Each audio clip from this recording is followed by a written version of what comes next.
everywhere I go, I see his face. I just really miss him. Yeah, I miss him too. I don't think Tony would have done what he did if he didn't know that you were going to be here after he was gone. I've been to space. What do you want, Peter?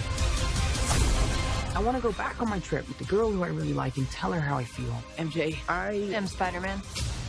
No, of course I'm not. I mean, it's kind of obvious. You're right, you may not be ready, but this is my responsibility. Saving the world requires sacrifice. Sometimes people die. Oh my God. I just always feel like I'm putting my friends in danger. The world needs the next Iron Man. Are you going to step up or not?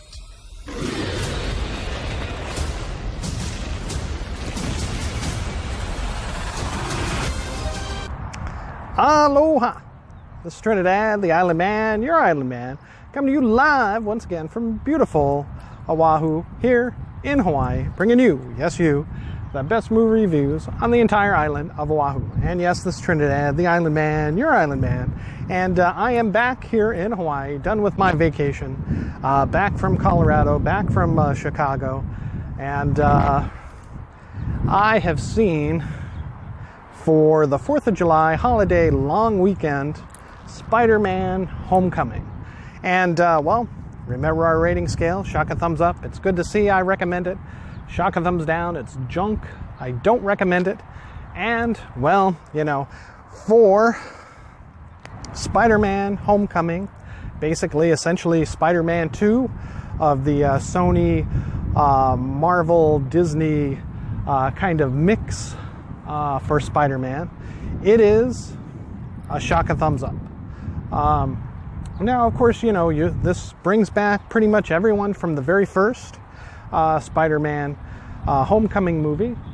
Spider-Man Far From Home stars Tom Holland, Zendaya back as Mary Jane, Samuel L. Jackson as Nick Fury, even Jon Favreau comes in and makes an appearance, as you've seen from the trailers, and additionally, you know, Marissa Tomei as Aunt May. And let me just say that it is a shock a thumbs up. I did enjoy the movie, but, you know, I did have some reservations going ahead and watching it. You know, the first act, up until about just the beginning of the second act, runs pretty slow, especially coming off of the height that was Avengers Endgame. So, you know, of course it's trying to build. It kind of shows what has happened since people have come back from the snap, from the dusting. In this, I think they call it the blip for some reason. I don't know why they just didn't go with the dusting or the snap. I guess maybe many people didn't know it was a snap. You know, but still the dusting probably would have worked better than the blip. You know, and it talks about, you know, how Spider-Man's, many of his classmates, Ned, MJ, Flash Thompson, Betty, all return normal aged, except for one of their compatriots who is 5 years older apparently, and almost graduating, I guess. It's hard to tell if this is their senior year or not.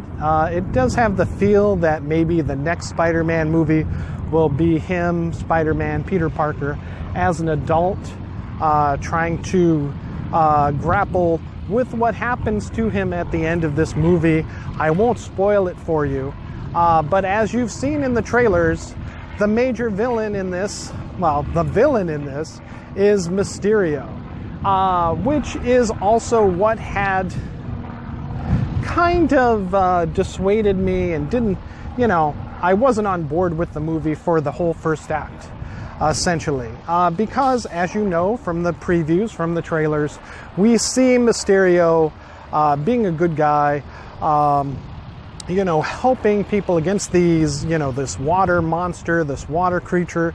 Some people have suspected it was Hydro Man, maybe the Molten Man as the fire guy. These earth, fire, water elementals, pretty much, which something like that had been done in the comics. So it was not outside the realm of possibility that these could be the villains that Spider-Man is facing, and that Mysterio, as it is revealed in the trailers, that this is a alternate Earth Spider-Man, or Mysterio, coming from another Earth, very much in line with, Into the Spider-Verse. So, we as an audience are, kind of expected to go along with this.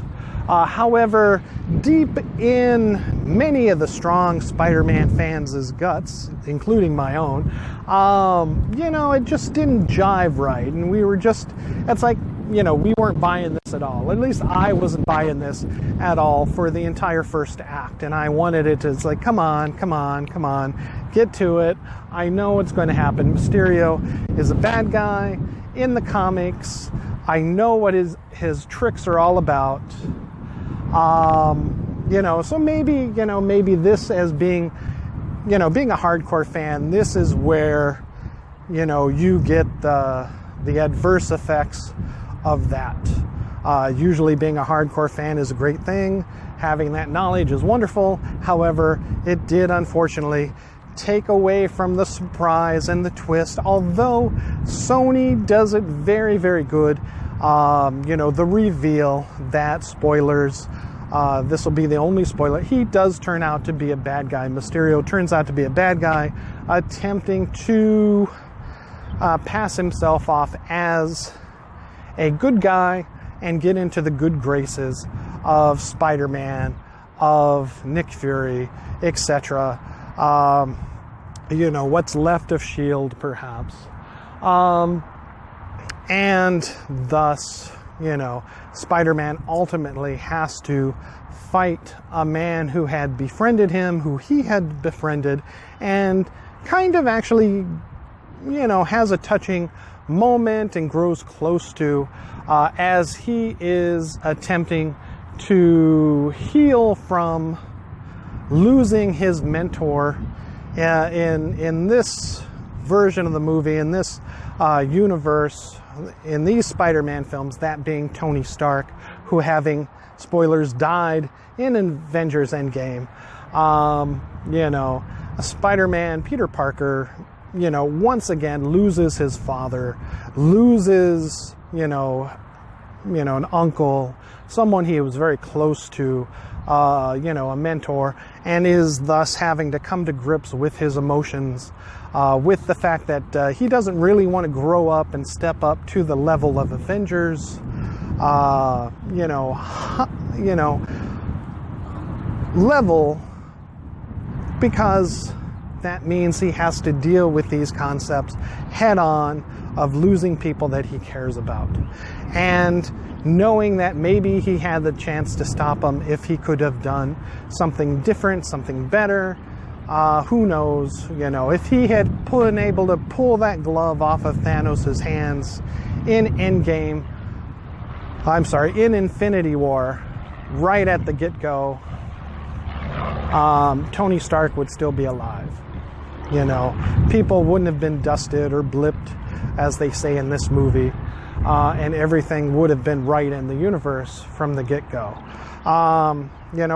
Peter Parker, Spider-Man, wants to stay that friendly neighborhood Spider-Man, but the world looks to him as possibly becoming the next Tony Stark, the next Iron Man, as he is often seen in his Iron Spider suit at the very beginning, switching back to his blue and red, and eventually giving props and acknowledgement to the Sony game, the Miles Morales Spider-Man of a black and red suit, maybe even touching upon the Ultimate Spider-Man, or the Superior Spider-Man version of that black and red suit from the comics. And additionally, from the game as well, the Sony Spider-Man game, where he's got a white spider emblem on the back, which is explained how it gets there during the movie, which I won't spoil for you. So, like I said, because of all that, and because I'm awaiting with bated breath for the twist, for the action to start up, that's where, all this setup, all this build-up, I really didn't want to have anything with. And that's the only negative that I can say about this movie. Whereas the second act, and especially the third act is spectacular and wonderful, and you'll want to stay for all the multiple end credits. So even after the credits, don't leave your seat. There are many, many surprises and many, many nods to the Avengers, to Captain Marvel, in fact, to, the future of Phase 4. Anyone who knows the comics knows that Nick Fury becomes, after S.H.I.E.L.D. is destroyed, essentially, he hosts and heads up a new organization called S.W.O.R.D. In space, very much along the lines of what Black Widow was kind of coordinating with the other heroes and with Captain Marvel and the Guardians of the Galaxy, a la Nebula and Rocket, as far as being kind of the global, the universal galactic peacekeepers. He kind of takes on with this new organization that mantle, very much in the lines of S.H.I.E.L.D. And in the comics, it is called S.W.O.R.D., and I forget what it's called, what the acronym stands for. But but go ahead and look it up. Just Nick Fury and S.W.O.R.D., and you'll see what the acronym stands for. As I couldn't even tell you what is Strategic Homeland, what S.H.I.E.L.D. exactly stood for all those years ago.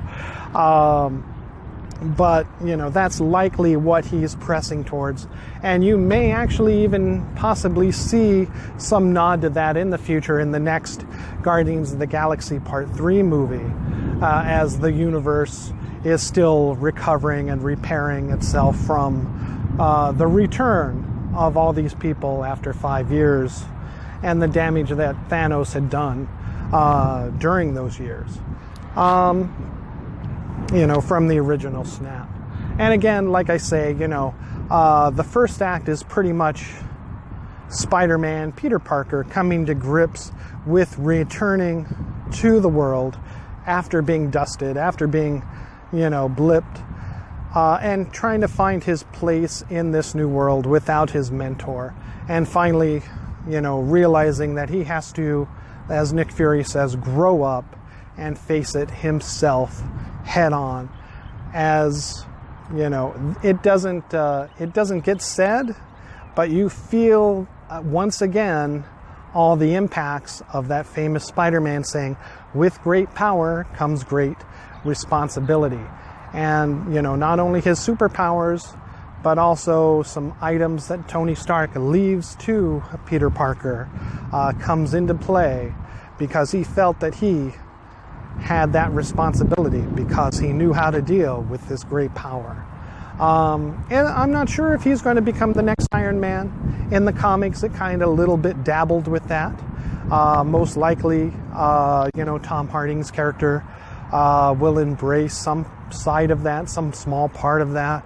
But in the twist of what we see at the very, very end credit scene, Peter Parker, Spider-Man's, and all of his friends, MJ included, their lives will be torn asunder with this information that gets out. I will give you one last spoiler for this. Remember, it is an overall shock, a thumbs up, and definite must-see for this holiday weekend. So if you're looking for a movie after the fireworks, definitely check out Spider-Man Far From Home. J.K. Simmons returns from Sam Raimi's Spider-Man 1 2, and even 3 as J. Jonah Jameson. Perfect, fabulous, fan service. No one could have played that character again after the spectacular, amazing job that J.K. Simmons did. And he does it once again. And I don't know if he will return in any of the future movies. Hopefully he does.